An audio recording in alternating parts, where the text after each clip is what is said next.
네, 반갑습니다. 성우학교 여러분.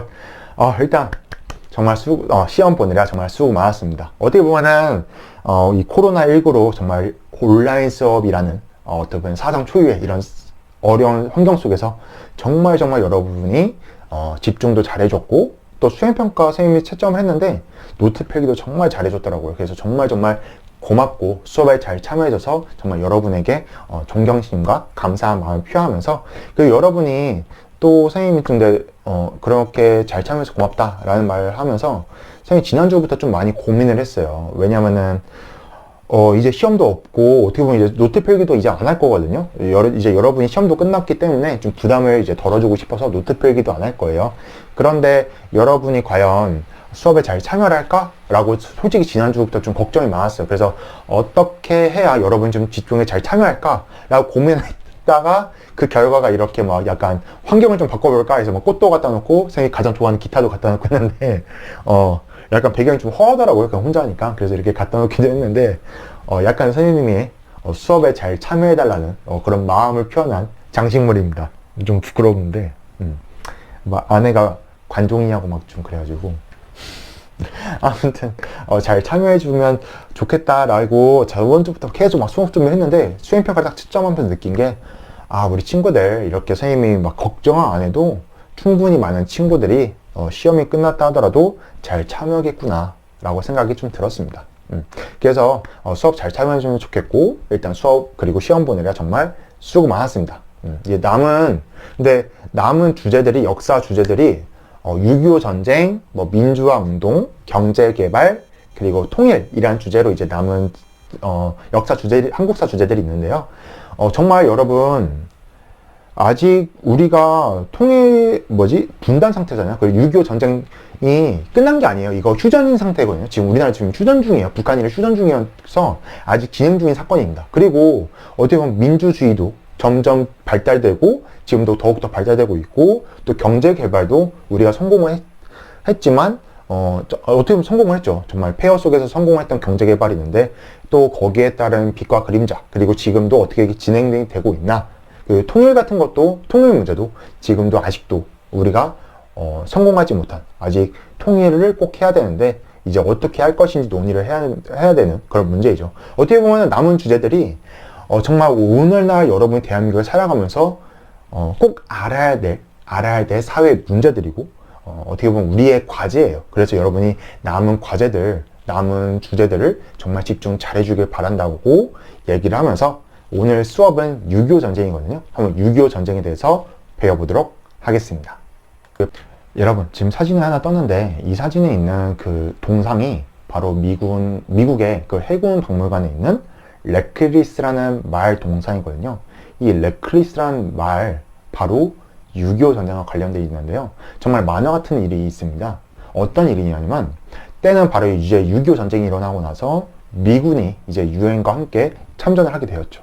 이때 미군 1해병사단의 패턴슨 중위가 이 전쟁을 하는데, 이제 보급화를 하는데 사람이 막 포탄을 나르고 막 물건을 나르기 힘드니까 말을 구입합니다. 그때 경마장에 가서 말을 구입했는데, 이 말이 바로 레클리스. 레클리스라면 영어로 이제 아침에라는 뜻을 가진 말이라고 하더라고요. 근데 정말 이 말이란 동물이 여러분 굉장히 예민합니다. 정말 그 옛날에 여러분 막 그 기병들 있잖아요. 옛날 말 타고 싸우는 기병들이 기습을 할 때 말의 다리를 묶어놓고 입도 이렇게 제갈 같은 거 채워놔요. 왜 그러냐면은 말이 워낙 예민한 동물이다 보니까 조그만 소리에도 막 부시럭거리고 막 힝거리고 막 이러니까 말을 못 움직이게 묶고 이렇게 기습을 기다리다가 출동할 때 이제 밧줄을 풀고 이제 말 타기 시작하거든요. 그만큼 예민한 동물이 말이에요. 그런데 이 전쟁터에 이 레클리스라는 말은 정말 훌륭하게 자기의 임무를 수행했는데요. 어떤 일이가 있냐면은, 당시에 75mm 막 포탄, 그러니까 대포 포탄을 싣고 당시에 막 전쟁을 누비면서 막 미군들한테 포탄을 날려줬다고 합니다. 그리고 막 총알이 날라오면은 같이 막 숨고, 포탄이 날라오면 참호수로 도망가고, 말이 알아서 막 도망다니고 막 이러는 거예요. 그래서 미군들이, 와, 쟤는 내병 달린 해병이다. 우리랑 같은 미군이다. 해병이다 하면서 막 그 말과 함께 자고 먹고 막 같이 뭐 사진도 보니까 뭐 초콜릿이랑 맥주도 같이 즐겨 먹고 막 했다는데, 그렇게 해서 정말 미군 해병들과 함께 엄청나게 활약을 했었고, 특히 1953년에 당시 미군 해병과 중국군이 이제 연천 전투라고 해서 여기서 크게 싸우는데, 이때 레클리스가 그 산의 포탄을 51번을 왔다 갔다 하면서 그 포탄을 날랐는데, 그 포탄의 무게가 4,000kg 이상을 날랐다고 합니다. 그러니까 당시 미군의 그런 물자 보급에 엄청난 역할을 했던 공이 있었던 거죠. 그래서 당시 기록에 뭐가 있냐면, 당시에 그 전투에 참여했던 워틀리 예비역 병장의 말로는 새벽 여명의 연기와 화염 속에서 말의 실루엣이 보였고, 내 눈을 믿지 못했다.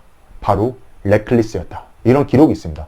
그러니까 당시에 미군들이 막 포탄이 떨어져가는 가운데 말이 계속 레클리스가 계속 포탄 날라준 거예요. 그래서 어떻게 보면 그 생명의 은인이었던 거죠. 그래서 전쟁이 끝난 이후에 그 해병대가 이 말을 미국으로 데려가려고 했던 거예요. 근데 말을 데려가려고 했더니 당시 국방부나 농림부나 이런 다양한 좀 약간 허가 문제가 필요했었는데, 이때 국방부가 막 엄청나게 요구를 해서 당시에 레클리스를 미국으로 데려갔었고, 당시에 이제 해병대와 함께 숙식 생활을 하면서 레클리스를 소중하게 키웠는데, 당시에 이 레클리스는 기록에 보니까 하사관까지 진급을 했다 하더라고요. 또는 어떤 기록을 보면 중사까지 했다고 하는데, 아무튼 이제 부사관으로서 해군대와 이제 군인의 그런 계급도 받았었고요. 그리고 훈장까지 받았는데, 훈장이 퍼플하트 훈장 2번, UN 종군기장, 그리고 미국 방부 종군기장, 훈장을 4번이나 받았고, 대통령 표창까지 받으면서 미국에서는 엄청난 영웅으로서 이제 활약을 했다고 합니다. 이렇게 말까지 활약을 했던 전쟁이 바로 6.25 전쟁이었는데, 과연 어떤 전쟁이었는지 같이 한번 배워보도록 하겠습니다. 자, 선생님이 남은 수업을 이제 여러분 필기 안 할 거예요. 필기 안 하고 어떤 식으로 할 거면 교과서를 같이 읽어보려고 합니다. 그래서 약간 컨셉 방법이 교과서 읽어주는 그런 남자 미안해요, 오글거려서 그런 식으로 하려고 합니다. 그래서 다 같이 교과서 83쪽부터 같이 교과서를 천천히 읽어보면서 과연 이 내용이 어떤 사건이었는지 조금 더 구체적으로 선생님이 설명하도록 할게요. 자, 우선 83쪽 다 같이 펴볼까요? 83쪽에 6.25 전쟁 발발부터 한번 볼게요. 방금 봤던 그 레클리스라는 말이 활약했던 전쟁, 6.25 전쟁. 그리고 우리나라에 어떻게 보면 정말 잊을 수 없는 가슴 아픈 사건이죠. 과연 이 사건이 어떤 사건인지 보도록 할게요. 자, 우선 남과 북에 각각 정부가 들어선 후 이제 미국군과 소련군이 한반도에서 철수하였다. 이제 1948년 8월 15일 대한민국 정부가 수립이 되었고, 저 북쪽에서는 다음 달에 김일성이 북한을 세우죠. 근데 그러니까 이제 미군과 소련군이 이제 각자 정부가 수립이 되었으니 우리는 할 일 다 끝났소 하고 떠났습니다. 떠났는데 38선 부근에서는 크고 작은 무력 충돌이 계속되는 가운데, 자, 당시에 38선, 우리나라 분단되는 38선을 기준으로 계속해서 작은 국지전이 일어났어요. 왜 일어났냐? 당시에 김일성은요, 남한을 우리가 통일시키겠다.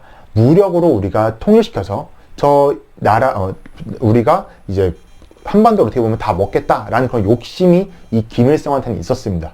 근데 김일성이 이 남한을 공격하려면은 당시에 소련의 간접 지배를 받았기 때문에, 간섭을 받았기 때문에 당시 소련의 허락이 좀 필수적이었어요. 그래서 또 북한 스스로도 쳐들어갔다가 소련의 지원이 없으면은 전쟁에서 이길 수 없다라고 느껴서 스탈린, 당시에 소련을 통치했던 스탈린에게 계속해서 요청합니다. 우리가 남한을 공격할 수 있게 허락해달라라고 하는데, 스탈린한테 계속 거절을 했어요. 그러자 당시에 김일성에게 절호의 기회가 찾아왔습니다.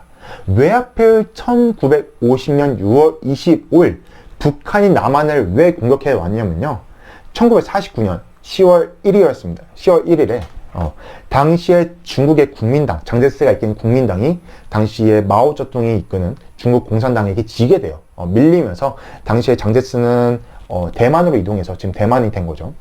그리고 중국에는 중화인민공화국이, 현재 중국이 정부가 수립이 되었습니다. 건국이 되었어요. 그래서 당시에 소련도 이제 중국에 안정적으로 공산주의 국가가 수립되었으니 우리가 북한을 지원해도 중국도 이제 이 한반도에 좀 영향을 줄 수 있겠다라고 좀 판단이 들어섰나 봐요. 그리고 결정적으로 1950년 1월이었습니다. 미국의 에치슨이 당시에 에치슨 라인이라는 걸 딱 만듭니다. 극동 방어선이라고도 하는데, 에치슨 선언을 딱 해서 이게 뭐 어떤 내용이었냐면, 지금 냉전체제, 즉 자유주의 국가를 대표하는 미국과 사회주의 공산주의 국가를 대표하는 저 소련이 당시에 서로의 체제를 두고 강대국으로서 막 서로 맞불을 놓고 있었는데, 이때 미국이 이만큼까지는 우리가 절대적으로 지키겠다라고 해서 에치슨 라인을 딱 만들어요. 근데 여기서 한반도가 제외가 되거든요. 그래서 이때 김일성은 어떻게 판단했냐면, 에치슨 라인에서 미국이 한반도를 제외한 것은 남한을 공격하게 되더라도, 남한이 우리 손에 넘어가게 되더라도 미국은 참전하지 않을 것이다 라는 오판을 하게 된 계기가 됐습니다. 그리고 소련도 아마도 미국이 한반도를 이제 좀 방위선에서 지어낸 것이 아마도 참전하지 않겠다는 의사가 아닌가라고 아마 그렇게 오판했던 것 같아요. 그런 오판 속에 김일성이 6월 25일 이제 우리나라 공격하기 전에 계속해서 찔러보는 거예요. 우리가 남한을 공격했을 때 어느 루트로 가는 게 좋을까? 저 루트로 가는 게 좋을까? 이쪽으로 가는 게 좋을까? 그리고 남한의 공격 수준은 어느 정도인가? 하면서 계속 찔러보는 거죠. 그래서 계속해서 국지전을 일어났는데, 그래서 작은 무력촌들이 계속되는 가운데 미국의 국무장관 에치슨이 미국의 태평양 방어선을 한반도를 제외한다고 선언했다. 이 내용이 에치슨 선언이었습니다. 그래서 이제 김일성이 스탈린으로부터 승인을 받게 돼요. 남한을 공격해도 된다. 그래서 한편 북한은 소련과 중국의 도움을 받아 전쟁을 준비했다. 그러니까 앞에서 얘기했듯이 스탈린이 이제 전쟁을 승인해 주면서 엄청난 무기를 지원해 주게 됩니다. 그리고 중국도 이때 이제 북한에게 많은 지원을 했는데요. 1950년 6월 25일 북한군은 선전포고 없이 무력 침공하면서 전쟁이 시작되었습니다. 제 오른쪽 사진 보면은 기습 남침으로 서울을 점령한 북한군 탱크라고 되어 있는데, 이때 여러분 정말 북한군은 소련으로부터 최신식 무기를 받았고 계속해서 전쟁을 준비했기 때문에 엄청난 군비가 있었어요. 당시에 남한과 북한군의 이 전력차는 정말 말도 안 됐습니다. 당시에 우리는 탱크가 없었어요. 이 탱크 한 대의 그 위용이 엄청나거든요. 당시에 보병들이 아무리 총을 쏴도 탱크는 부서지지 않아요. 그러니까 엄청난 이 군사적인 전략 차이에서 이제 우리가 갑자기 기습을 받게 되었고, 또 당시에 우리는 이런 기습 속에 정말 정말 빠르게 무너지게 된 것이었죠. 그렇게 해서 6.25 전쟁이 북한의 이제 먼저 선제 공격으로 시작되었습니다. 자, 6.25 전쟁의 전개를 보겠습니다. 북한군은 3일 만에 서울을 점령한 뒤 정말 빠르게 내려왔죠. 정말 빠르게 내려왔고, 그러니까 그만큼 우리가 북한군과 당시 전력상 많이 열세였습니다. 남쪽 공격했다. 이승만 정부는 부산에 임시 수도를 마련했다. 이제 계속 밀리면서 부산까지 가신 거죠. 그래서 부산을 임시 수도로 해서 낙동강 방어선, 우리가 절대 여기까지는 북한군 꼭 막아내야 된다라고 했던 거죠. 전쟁이 일어나자 유엔은 곧바로 안전보장이사회를 소집하여 유엔군의 파견을 결정하였다. 그래서 이제 유엔군이 이제 우리나라에도 오게 되었고, 낙동강 부근까지 밀린 국군과 유엔군은 인천 상륙작전으로 전세를 뒤집고 서울을 되찾았다라고 하는데, 이제 1948년 9월 10일 새벽에 당시에 이제 월미도에 이제 메가더가 이끄는 유엔 연합군이 딱 상륙을 하면서, 당시에 김일성의 작전은 최대한 빠르게 한반도를 점령하겠다라는 작전이었거든요.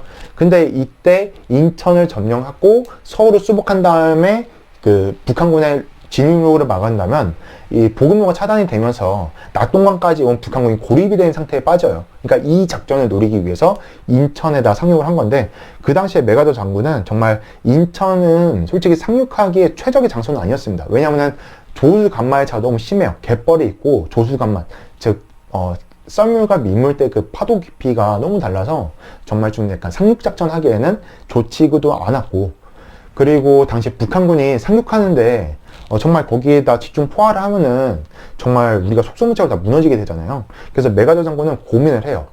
어떻게 하면 이 인천 상륙작전을 성공시킬 수 있을까? 그래서 영화 인천 상륙작전에 나왔던 내용이 당시에 엑스레이 작전이라 그래서 당시에 우리나라 국군이 여기 이제 침투를 해서 어디에 상륙을 하면 좋을지 다 엑스레이 찍듯이, 우리의 몸을 엑스레이 찍듯이 막 샅샅이 다 조사를 해요. 그리고 당시에 등대불을 켜서 여기에 진로를 열었던 그런 영화가 바로 인천 상륙작전이었고요.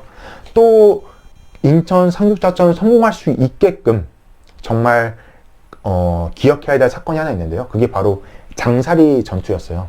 이제 인천 상륙작전 전날이었습니다. 전날에 어떻게 보면 교란 작전이었죠. 교란 작전을 위해서 당시에 포항 아래 이제 영덕 쪽인데 이제 포항 쪽의 바다에, 그러니까 북한군은 당시에 인천으로 유엔군이 올 거라고는 생각을 못했고, 온다면 포항이나 군산으로 온다고 생각했어요. 왜냐면 거기가 약간 좀 배들이 정박하기 좋은 위치거든요.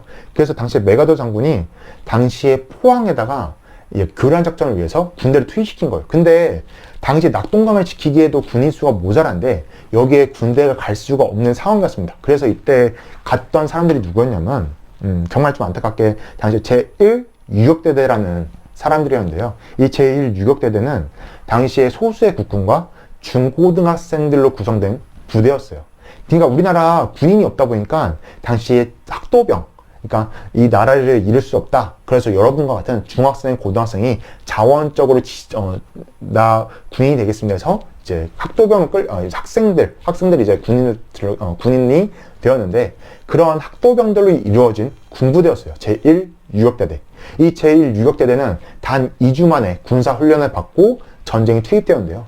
이때 장사리에 투입이 돼서 당시에 이 바다 해안가를 점령에 성공을 합니다. 그러니까 북한군으로서는 지금 해안가가 그 남한군으로부터 이제 학도병이 점령했으니까 분명 저 안전하게 지킨 대로 올 것이다 라고 생각을 했고, 거기에 이제 병력을 투입시킨 거죠. 그리고 인천을 소홀히 생각한 거죠.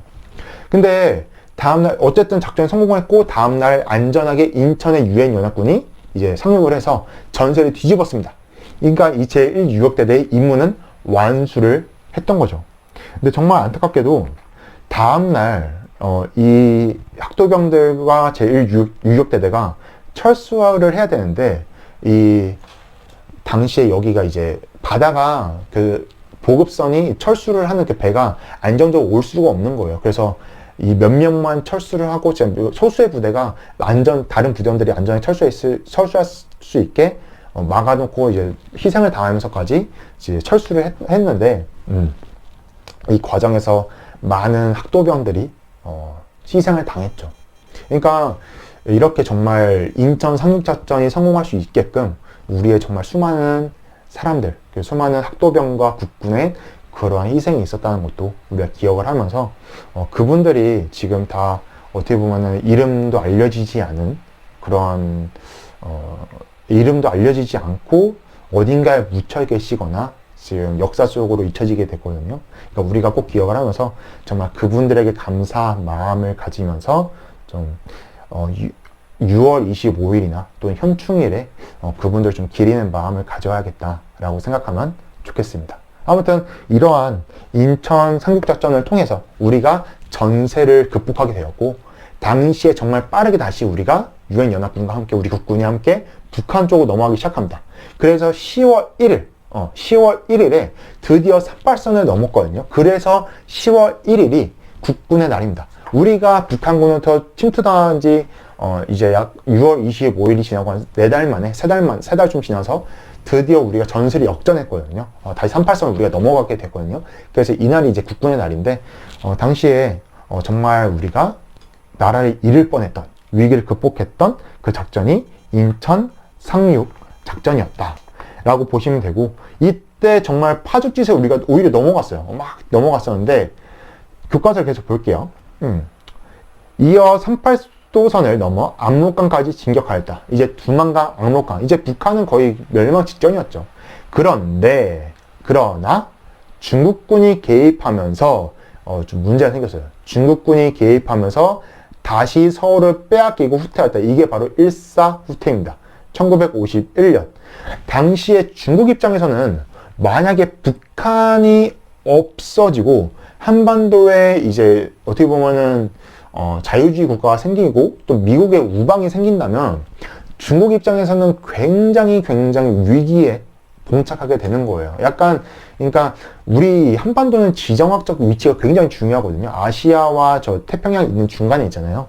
그러다 보니까 미국도 이 한반도가 굉장히 중요했고 소련과 중국도 이 한반도가 굉장히 중요해요. 그러다 보니까 이 한반도를 절대 잃을 수 없어. 그래서 당시에 중국의 마오쩌둥이 이제 중국군의 개입을 시작한 거죠. 근데 이때 뭐 선생님도 어릴 때는 막 인해전술이라고 해서 막 중국군이 막 물밀듯이 들어왔다라고 하는데 실제로 이때 중국군이 무서웠던 이유는 일단 중국군이 약간 그렇게 유엔 연합군에 비해서 막 압도적으로 많았다고 군사수가 많지는 않았다고 하더라고요. 얘기를 들어보니까 선생님도 자료를 찾아보니까 인해전술이라기보다는 정말 이때 중국군이 많이 들어오긴 합니다. 많이 투입이 되는데 뭐 유엔 연합군이랑 수가 비교했을 때는 그렇게 압도적으로 많지는 않다고 해요. 근데 왜 무서웠냐면은 이제 중국군이 낮에는 미군에 폭격기 때문에 활동을 안 해요. 이제 참호 속에 들어가 숨어 있습니다. 근데 밤만 되면은 뛰쳐나오기 시작하면 밤만 되면. 그러니까 폭격기가 활동을 못할 때 뛰쳐나와서 미군과 싸우는데 이제 유엔군 연합군과 싸우는데 문제는 이 중국군이 총보다 사람 수가 더 많았어요. 그래서 막 얘들이 총보다 손에 뭐 들고 싸우냐면은 막 꽹가리, 피리 들고 싸웠습니다. 그래서 막 삐리 삐 막 불고 꽹가리 막 깽치면서 밤에 막 습격을 한 거예요. 근데 이때 습격할 때 중국군이 약간 그런 작전을 펼쳤대요. 그러니까 그러니까 얘들은 그 많은 대군이 같이 움직였다고 합니다. 그러니까 미군이 당시 유엔 연합군은 막 전선에 좀 많이 퍼져 있다고 보시면 되는데 얘들은 그러니까 좀 약간 집중을 잘해서 밤에 한꺼번에 습격을 한 거죠. 그러니까 그래서 인해전술처럼 느껴졌던 거죠. 한꺼번에 떼고지 막 몰려다니니까 약간 그러면서. 근데 또 몰려다니는 것도 아니고 얘네 밤에 막 꽹가리 치고 피리 부르고 하니까 미군이 거기에 약간 공포에 질렸다고 합니다. 그리고 유엔 연합군이 막 공포에 질렸었고. 근데 이 중국군보다 더 무서운 게 바로 엄청난 추위였어요. 이때 여러분 145 때 즉 겨울이잖아요. 겨울에 이때 중국군이 막 몸밀듯이 내려오기도 했고 너무 추워요. 싸울 수가 없는 상태였어요. 그래서 미국이 이제 후퇴를 하게 되는데 이때 이제 145퇴를 하는 과정 속에 어떠한 또 역사적인 일이 있냐면은 흥남철수라는 게 있죠. 흥남철수가 있는데 당시에 흥남, 이 중국군이 막 밀려오면서 당시 미군 10만 명 정도가 흥남이라는 곳에 고립이 됩니다. 그래서 이때 이 미군들을 우리가 구출해 오자라고 하면서 이제 미군의 유엔 연합군이 그 배를 태워서 철수를 하게 되었는데 이때 우리 피난민들도 같이 이 흥남 지역으로 몰린 거예요. 왜 왔냐면은 당시에 수많은 사람들이 이때 우리 유엔 연합군이 신의주와 저기 압록강까지 막 끌고 올라왔을 때 많은 사람들이 북한군 이제 우리나라 유엔 연합군이 우리나라도 도와주잖아요. 그리고 또 자유주의 사상을 좀 더 좋아하는 그런 자유주의 사상을 지지하는 사람들이 피난민들이 우리도 남한을 가고 싶다. 여기 있으면 다 죽는다. 여기 있으면은 우리 막 유엔 연합군 밑에 있었다고 해서 우리 막 다 죽는다. 그래서 우리가 같이 도망가고 싶습니다. 라고 해요. 그래서 이때 수많은 사람들이 미군이 함께 그 흥남에서 같이 배를 싣고 부산을 피난을 오거든요. 그래서 이때 메르데스호였을 거예요. 아마 메르데스호라고 당시에 그 메르데스호가 한 60명 정도가 탈 수 있는 배인데 원래는 그 안에 많은 군수품이 실려 있었거든요. 무기와 군수품이 실렸는데 그거를 다 버리고 피난민들을 받습니다. 그래서 한 1만 4천 명 정도의 사람들을 태워서 부산으로 이제 피난을 오는데 그거를 뭐 메르데스호의 기적이라고 하면서 세계 기네스북에 하나의 선박이 가장 많은 사람들을 구한 기네스에도 등재가 돼 있다고 하더라고요. 아무튼 이런 흥남철수와 145퇴를 겪으면서 다시 우리는 북한과 이 중국군의 이제 약간 전세가 또 뒤바뀌게 된 거죠. 계속 볼게요. 이후 전열을 정비한 국군과 유엔군이 반격에 나서 38도선 부근에서 북한군과 중국군과 치열한 공방전을 벌였다. 이런 가운데 유엔군과 북한군, 중국군은 전쟁을 끝내기 위해 회담을 시작하였다. 그러니까 북한군과 중국군, 우리나라 국군과 유엔군이 이제 다시 한번 전열을 가지고 싸웠더니 딱 다시 38선을 기점으로 열심히 또 치열하게 싸우게 됩니다. 치열하게 싸우게 됐어요. 그때가 1952년 1월이었습니다. 1월이었는데 문제는 그러니까 서로 막 이 38선을 기점으로 막 서로 죽고 죽이는 싸움이 계속되니까 더 이상 전쟁이 끝날 기미가 안 보이는 거예요. 서로 좀 약간 전력이 비슷하니까. 그래서 서로 그냥 희생만 엄청난 거죠. 서로 희생만 엄청나니까 전쟁은 우리가 잠깐 전쟁에 쉬자. 우리가 잠깐 전쟁을 중단하자라고 해서 회담이 열립니다. 그런데 여기 그거죠. 마지막 줄 보세요. 그로부터 2년이 지난 1953년 7월 정전협정이 체결됐다. 그러니까 네, 방금 얘기했듯이 이제 전정협정, 그러니까 어떻게 보면은 우리가 지금 38선을 기점으로 유엔 연합군과 북한 중국군이 너무 치열하게 싸우고 있으니 우리가 정전합시다, 휴전합시다 라고 했는데, 그 정전협상을 말한 지 2년 동안 더 싸웠어요. 왜 더 싸웠냐면 두 가지 이유가 있는데요. 첫 번째는 고지전입니다. 고지전, 그 영화로도 나왔습니다. 고지전이라는 영화가 있는데, 선생님 개인적으로 6.25 영화 중에서 가장 좋아해요. 한번 시간 되는 친구들 한번 보시면 좋은데, 왜 고지전이냐면은 당시에 유엔 연합군과 이제 북한군, 중국군이 이제 휴전선을 정할 때 고지를 기점으로 정해요. 그러니까 산봉우리를 하나 기점으로, 예를 들어 우리나라가 뭐 산봉우리 하나 가지고 있어요. 그러면은 이 산봉우리 기점으로 주변 일대 땅은 우리 남한의 영토요.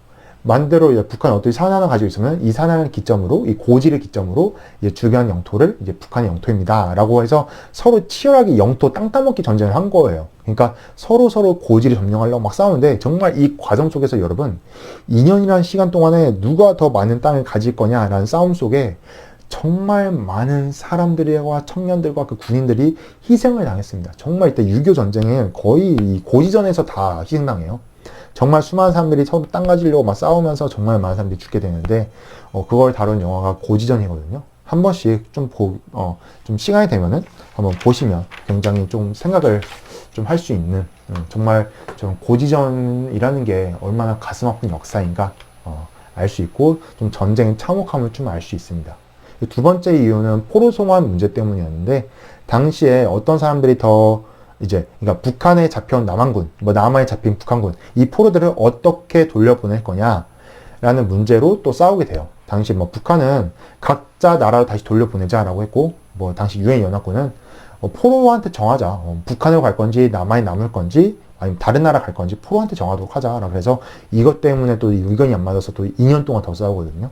그래서 6.25 전쟁은 1950년부터 1953년 7월 27일까지 싸우게 된 거죠. 그래서 1950년 6월 25일부터 시작된 전쟁이 한 3년 동안 계속 싸우게 되었고, 정말 우리 민족의 가슴 아픈 역사로 남게 되었죠.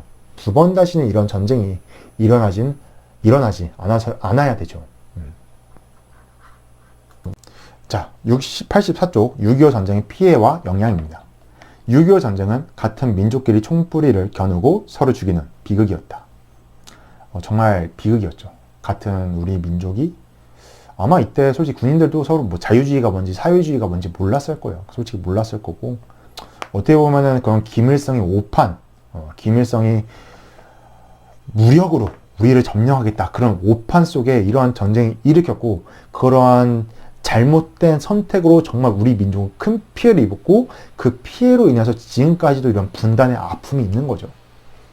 정말 가슴이 아픈데, 가끔 인터넷에 보면은 뭐 북한 그냥 우리가 점령하면 되지 않냐, 뭐 쳐들어가서 이기지, 솔직히 지금 전쟁하면 이길 거예요. 우리가 이길 겁니다. 100% 이길 건데, 문제는 전쟁을 너무 쉽게 생각하면 안 된다고 좀 생각이 들어요. 왜냐면은 선생님이 언제 전쟁을 이게 전쟁이 정말 무섭구나 라고 느꼈던 계기가 뭐였냐면, 이제 선생님이 군대를 가고 논산훈련소에서 열심히 훈련 받다가 수류탄을 던지는 날이었어요. 딱 수류탄을 딱 던지려고 갔는데, 이제 수류탄, 진짜 논산훈련소 수류탄 던지는데 되게 멀리 걸어가요. 진짜 열심히 이렇게 멀어가면서 막 이제 궁시렁대면서 갔는데, 이제 딱 진짜 가면은 솔직히 여러분 진짜 약간 떨려요. 진짜 총 쏠 때도 솔직히 많이 떨리거든요. 근데 수류탄은 긴장감이 장난이 아니에요. 왜냐면 이거 수류탄 진짜 마우스보다 조금 커요. 이 정도 해요. 딱 이 정도 한 건데, 이게 터지면은 내가 죽는 거잖아요. 진짜 그 생각하니까 너무 무섭더라고요. 그래서 교관들도 물어요. 조교들도 오늘 막 못 던지는 사람 던지지 말라 그래요. 왜냐면 이거 진짜 큰 사고니까. 근데 딱 수류탄 던지는 데가 한 100m 좀 떨어진 데에서 저희가 기다리고 있어요. 딱 이렇게 앉아서 이제 저희 던질 차례가 올 때까지 딱 기다리고 있거든요. 근데 앉아있는데 진짜 깜짝 놀란 게 땅이 울려요. 저기서 딴 애들이 딱 던지는데 100m 밖인데도 불구하고 땅이 두두두하고 울려요. 그리고 물기둥이 이제 수류탄 던져지면 막 뚜시 하는 소리와 함께 물기둥이 팍 올라오는데, 와, 이만한 폭탄이 땅이 울릴 정도로 화력을 가지고 있는데, 이따만한 폭탄, 그리고 막 핵폭탄, 막 이런 폭탄들은, 와, 진짜 이거 한 대 터지면은 진짜 와, 진짜 사람은 진짜 형체도 없어지게 죽겠구나 라고 느꼈거든요. 그때 느꼈던 게 진짜 전쟁이 나면 안 되겠다. 와, 이 조그만 수류탄도 저렇게 수많은 피해를 입을 수 있는데, 저렇게 무서운데, 저렇게 무서운 무기인데, 솔직히 지금 전쟁이 나면은 우리가 이기겠지만 정말 많은 피해를 볼 거거든요. 우리도. 아, 그 생각하면은 진짜 전쟁을 좀 쉽게 생각하면 안 되겠다. 우리가 북한과 정말 대화와 평화적인 방법으로 정말 좀 약간 화해롭게, 평화롭게 다가가서 정말 잘 통일이 이루어지면 좋겠다라고 생각이 좀 들어요. 두 번 다신 정말 우리 한반도에 전쟁은 없어야 합니다. 정말 전쟁은 없어야 된다라고 생각이 좀 들었어요. 계속 볼게요. 많은 군인과 민간인이 죽거나 다쳤고, 여기 왼쪽에도 그래프 있죠. 지금 보면은 우리나라는 한 100만 명, 민간인 100만 명 정도가 피해를 입었고, 국군은 60만 명, 북한은 150만 명, 또 80만 명, 중국군은 100만 명, 유엔군은 16만 명.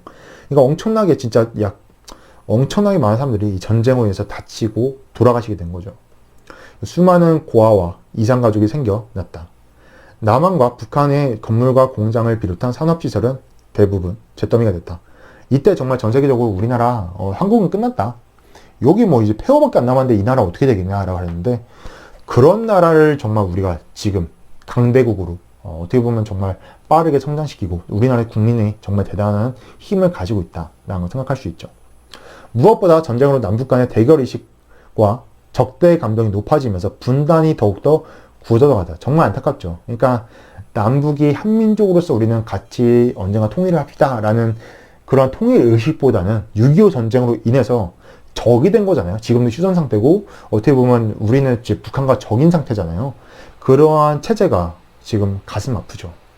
남한에서는 이승만 정부를 중심으로 반공체제, 즉 그 공산주의에 반대하면서 북한의 밀어내 체제가 강화되었고, 북한에서는 김일성 독재 체제가 확고해졌다. 김일성도 그런 6.25 전쟁을 일으킨 것을 사과하지 않고 오히려 우리는 남한으로부터 지금 지켜야 된다. 우리가 나라가 한번 지금 유엔 연합군에 의해서 멸망당할 뻔했다. 그러면서 자기에 대한 그 주체 사상을 북한 사람들한테 주입시키고 북한의 독재 체제를 강화시키는 그러한 기회로 삼았던 이 김일성, 정말 안타까운 역사죠. 그러면서 우리는 어떻게 보면은 이 통일이라는 그런 것보다 6.25 전쟁에 대한 상처가 너무 깊어서 이 통일을 생각하기보다는 북한은 나빠, 이러한 좀 약간 그런 서로의 대립의식이 더욱더 강해지지 않았나. 어떻게 하면은 우리가 이런 6.25 전쟁의 상처를 좀 아물고 평화로운 방법으로 이런 문제 해결할 수 있을까? 우리의 어떻게 보면 여러분의 과제이자 지금 우리의 과제이죠. 그리고 이 6.25 전쟁으로 인해서 수많은 뭐 이산가족 문제, 또 그런 6.25 고아, 또 6.25 때 아직도 자기의 가족을 못 찾으시는 분들이 있어요.